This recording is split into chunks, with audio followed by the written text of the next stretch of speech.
बिस्मिल्लाहिर्रहमानिर्रहीम। अस्सलामुअलैकुम नाज़रीन। आज 9 फ़रवरी पाकिस्तान में तुलबा यूनियंस पे पाबंदी का दिन है। 2-3 पहलू पे बात करूँगा। यूनियन होती क्या है, तुलबा यूनियन में पाबंदी कब, क्यों और किस किस वक्त में लगाई गई और इसकी वजूहात क्या बनी। पूरी दुनिया में क्या तुलबा यूनियन मौजूद हैं और लोग क्यों चाहते हैं, स्टूडेंट्स क्यों चाहते हैं कि तुलबा यूनियंस को बहाल किया जाए। ये तो आम पहलू हैं जिन पे आज बात करेंगे। सबसे पहले बात कर लेते हैं तुलबा यूनियंस की कब बैन हुई। 1984 में ज़ियाउल हक ने जब मार्शल लॉ लगाया तो उसके बाद उसने इस पे पाबंदी लगा दी। उसने कहा, उसका पॉइंट ऑफ व्यू ये था कि ये हकीकत में वो जमहूरियत का साथ देंगे, रेजिस्टेंस कायम करेंगे, वायलेंस पैदा करेंगे, तो इसलिए उन्होंने इस पे पाबंदी लगा दी। उसके बाद उसका दौर इक़्तिदार ख़त्म हुआ तो उसके बाद 1989 में बेनज़ीर भुट्टो ने तुलबा यूनियन से ये पाबंदी हटा दी। उसके बाद क्या हुआ, उसके बाद 1993 में सुप्रीम कोर्ट ने एक ऑर्डर जारी किया और उसके बाद उसके ज़रिए तुलबा यूनियन को बैन कर दिया। और उसमें ये था कि जी ये वायलेंस पैदा करते हैं और ये रेजिस्टेंस पैदा करते हैं मुआशरे में, जिसकी वजह से इसको बैन किया जाए। अच्छा, उसके बाद मुख्तलिफ़ हुकूमतें चलती रहीं, लोगों ने वादे किए लेकिन वो वादे पूरे ना हो सके। यूसुफ रज़ा गिलानी साहब जब वज़ीर आज़म बने तो उन्होंने ऑन दी फ्लोर खड़े होकर कहा कि हम तुलबा यूनियन को बहाल करेंगे, लेकिन ऐसा ना हो सका। इसी के साथ 2017 की बात कर लें, अभी हालिया तो एक कमेटी बनी सेनेट की और जिसके चेयरमैन रज़ा रबानी साहब बने और उन्होंने ये कमेटी ने फ़ैसला किया कि तुलबा यूनियन को बहाल किया जाए, लेकिन ऐसा नहीं हुआ। अब ये सारी सूरत हाल मैंने आपके सामने रखी कि तुलबा यूनियन जो है वक्त पाबंदी लगी और कैसे कैसे। अब यूनियन है क्या है असल में? देखें, यूनियन लफ्ज़ निकला है, जैसे लफ्ज़ ही ऐसा है यूनियन, यानी इकट्ठे हो जाना, इज्तिमाइयत। अब ये स्टूडेंट्स के लिए एक ऐसा प्लेटफॉर्म था, जैसे आप आपके सामने पार्लियामेंट है, पार्लियामेंट में लोगों को आप चुनते हैं, वो आपके नुमाइंदे होते हैं और आप वो मुख्तलिफ़ चीज़ों के फ़ैसले करते हैं, एहतजाज करते हैं और मुख्तलिफ़ चीज़ें बिल पास होते हैं। अब स्टूडेंट्स का तुलबा यूनियन एक ऐसा प्लेटफॉर्म था जहाँ पे पूरे पाकिस्तान के तुलबा अपनी राय कह लें, अपने वोट से कह लें, तो वो मुख्तलिफ़ लीडर्स सेलेक्ट करते थे। एक पूरी लीडरशिप जनाब नीचे से ऊपर तक मुल्क की सतह पे आती थी और वो लीडर्स होते थे जो लीड करते थे मुख्तलिफ़ यूनियंस के प्लेटफॉर्म को और मुख्तलिफ़ तरीके से। तो ये वो जो यूनियन होती थी वो करती क्या थी? अब दो चीज़ें हैं, एक स्टूडेंट विंग है और एक स्टूडेंट यूनियन है। ये दोनों मुख्तलिफ हैं। अभी पाकिस्तान में ज़्यादातर जो एग्जिस्ट करती हैं वो मुख्तलिफ स्टूडेंट विंग हैं, जो मुख्तलिफ़ यूनिवर्सिटीज़ में ख़ास तौर पे आपको कई तलबा तंजीमात जो नज़र आती हैं वो बहुत ज़्यादा मुतशद्दिद और इस तरह की वायलेंस वाली सरगर्मियों में अपना रोल प्ले करती हैं। मुख्तलिफ़ सियासी जमातों के साथ उनकी अटैचमेंट है और उन चीज़ों को मद्देनज़र रखते हुए मुख्तलिफ़ जो हैं वो मामलात वाक़यात आपके सामने होते रहते हैं। इसलिए उस कंसेप्ट को तो साइड पे कर दें। अब जो यूनियन का कंसेप्ट है वो तो आपने देखा ही नहीं है, मैंने भी नहीं देखा। वो हमसे पहले 1984 और उसके बाद जब बेनज़ीर भुट्टो आई 1989 की बात है, उस वक्त ये पाकिस्तान में एग्जिस्ट करती थी। तो अभी तो पाकिस्तान में 30-40 ईयर से एग्जिस्ट ही नहीं करती। तो आप इसको कंसेप्ट को समझें कि यूनियन जो है वो मज़दूरों की यूनियन हो, ताजरों की यूनियन हो, रिक्शा यूनियन हो, मुख्तलिफ यूनियंस वो क्या करते थे, वो यूनियन एक ऐसा प्लेटफॉर्म होता था जिनमें उन्हीं में से चंद लोग, जो उसमें ये नहीं देखा जाता था कि इसका बैकअप कितना मजबूत है, ये किसी बड़े अशराफिया के घर से है, इसका बैकअप बहुत मजबूत है, कोई अमीर है, बल्कि उसमें ये देखा जाता था स्टूडेंट्स में कि वो कितना बड़ा लीडर है, उसके अंदर कितनी अच्छी क्वालिटीज़ हैं, कितना अच्छा वो स्टूडेंट्स को रिप्रेजेंट कर सकता है। तो वो चीज़ें उसमें देखी जाती थी और यूनियन वो इकट्ठे होके वो फिर फैसले किए जाते थे। कभी कोई इशू आता तो उस पर फैसले, अभी आपके सामने पीएमसी का मसला बना, स्टूडेंट तो एक पूरा माफिया बैठा हुआ है, वो लोग नहीं चाहते असल में ये भी है कि ये इस कंसेप्ट की तरफ भी मैं आऊँगा।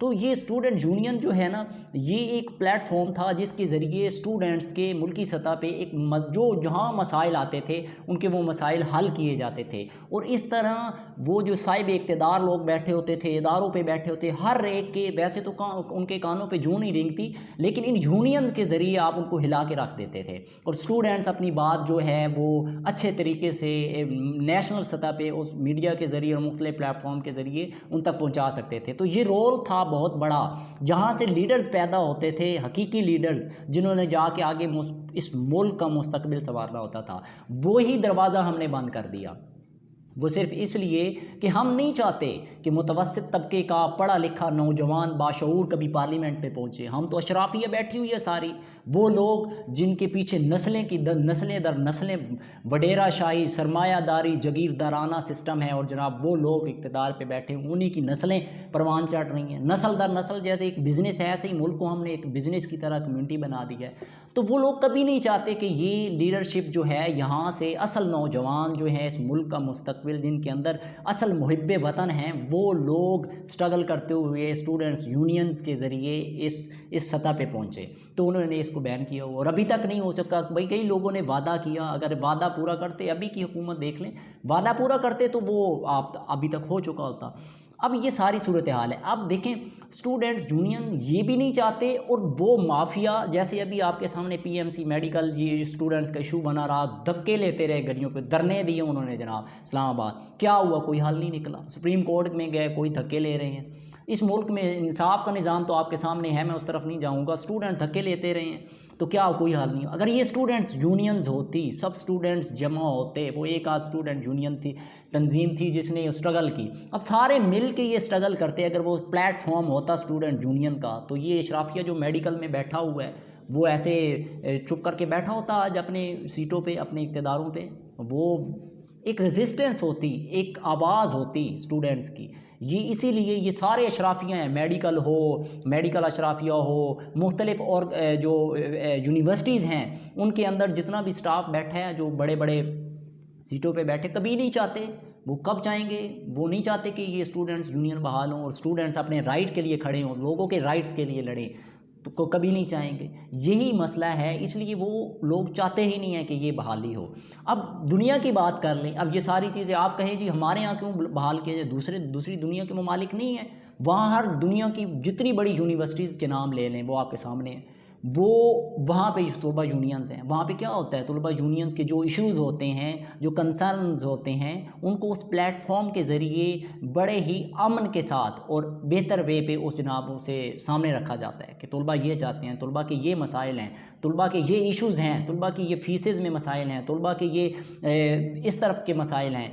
तो वो स्टूडेंट्स ही उन चीज़ों को उजागर कर सकते थे, अच्छी तरह वो उनको बता सकते थे कि ये हमारे कंसर्न हैं, ये हमारे मसाइल हैं, इनको हल किया जाए। लेकिन वो हमारे यहाँ कहाँ पे है? हमारे यहाँ तो ये देख लें, सिस्टम जो अभी एजुकेशन का है, गूंगी मशीनें रोबोट की तरह पैदा हो रहे हैं जनाब, नस्ल दर नस्ल जैसे प्रोडक्ट निकलती है, आप मशीनें लगाई हुई हैं, इधर से डल रही हैं, उनको पता है इतना प्रोसेस है, इसमें से निकलना है, 4 साल बाद जनाब निकल के गूंगी मशीनों की तरह, ना कोई स्किल, ना कोई टैलेंट, ना कोई लीडरशिप, ना कोई स्किल।